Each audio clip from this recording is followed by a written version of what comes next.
জুলাই ঘোষণা প্রণয়ন করেছে সরকার, রাজনৈতিক দল, অন্যান্য অংশীদারের সাথে আলাপ আলোচনা করে, এবং আমরা ঐক্যমত্য কমিশনের পক্ষ থেকে আমরা খসড়া করেছি জুলাই জাতীয় সনদ। এটাকে আমরা জাতীয় সনদ বলি, শুধু জুলাই সনদ না, যাতে কনফিউশন না থাকে। এবং তাই এখানে কিছু পার্থক্য আছে, যেমন এই যে মৃত্যুর সংখ্যা, আমরা মৃত্যুর সংখ্যাটা নিয়েছি যে ইউএন এর যে তথ্য সেখান থেকে, আর জুলাই ঘোষণার যে তথ্য নিয়েছে সরকারের তথ্য থেকে। তো এগুলোর ভিন্নতা আছে। তো আমি আশা করি এগুলো দূর হবে। আর যে আরেকটা যে সেখানে প্রশ্ন উঠেছে, বিপ্লব না অভ্যুত্থান, এটা গুরুত্বপূর্ণ। আমার মনে আছে আমি এই প্রশ্নটা তুলেছিলাম এই 5ই আগস্টের পরপরই, 2024-এর 5ই আগস্টের পরপরই আমি একটা যে ইয়েতে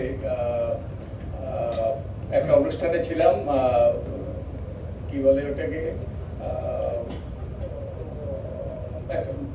একটা ফেরত আমার মনে নেই এখন। তো আমি প্রশ্ন তুলেছিলাম এটা কি অভ্যুত্থান না বিপ্লব, এবং আমাদের সংবিধান আছে কি নাই। একটা অনেক কর্তৃপক্ষ বলে, অনেক বিশেষজ্ঞ বলেন যে এই দুটোর মধ্যে তফাৎটা হলো বিপ্লব না অভ্যুত্থান, তার মধ্যে তফাৎ হলো এটা সফল কিনা। যে অভ্যুত্থানটা সফল হয় সেটা বিপ্লব, এবং সেই বিপ্লবের তাৎপর্য আছে। বিপ্লবের তাৎপর্য হলো এই যে পুরনো যে অর্ডার, সেই অর্ডারের রীতি ঘটে। বিপ্লব যদি ঘটে, সেই পুরানো অর্ডারের রীতি ঘটে, নূতন অর্ডার সৃষ্টি হয়, নূতন অর্ডার সৃষ্টি করার সুযোগ সৃষ্টি হয়। তো এই রকম ব্যাখ্যা আছে। তো আমি এটা হয়তো তোমাদের জন্য চিন্তা করার যোগাবে, এই জন্য আমি এটা এখানে উত্থাপন করলাম। আর ওই যে সাইদ আব্দুল্লাহ আমাকে কৃতিত্ব দিয়েছে যে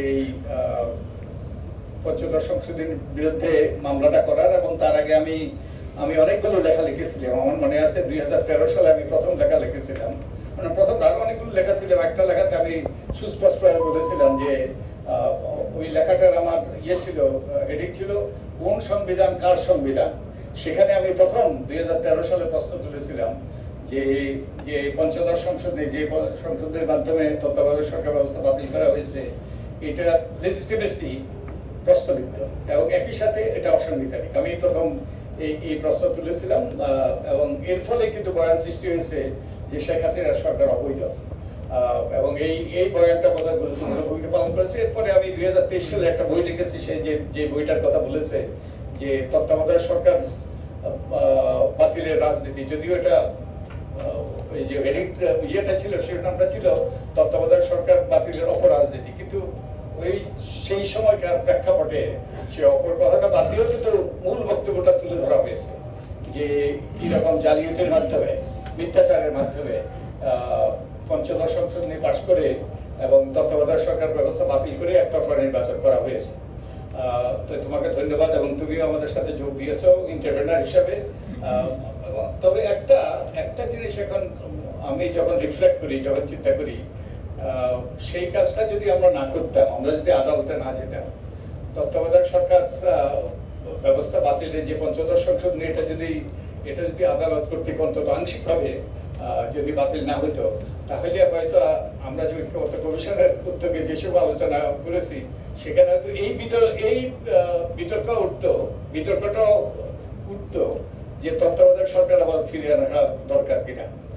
অন্তত একটা বিষয় সুরা হয়েছে আংশিকভাবে।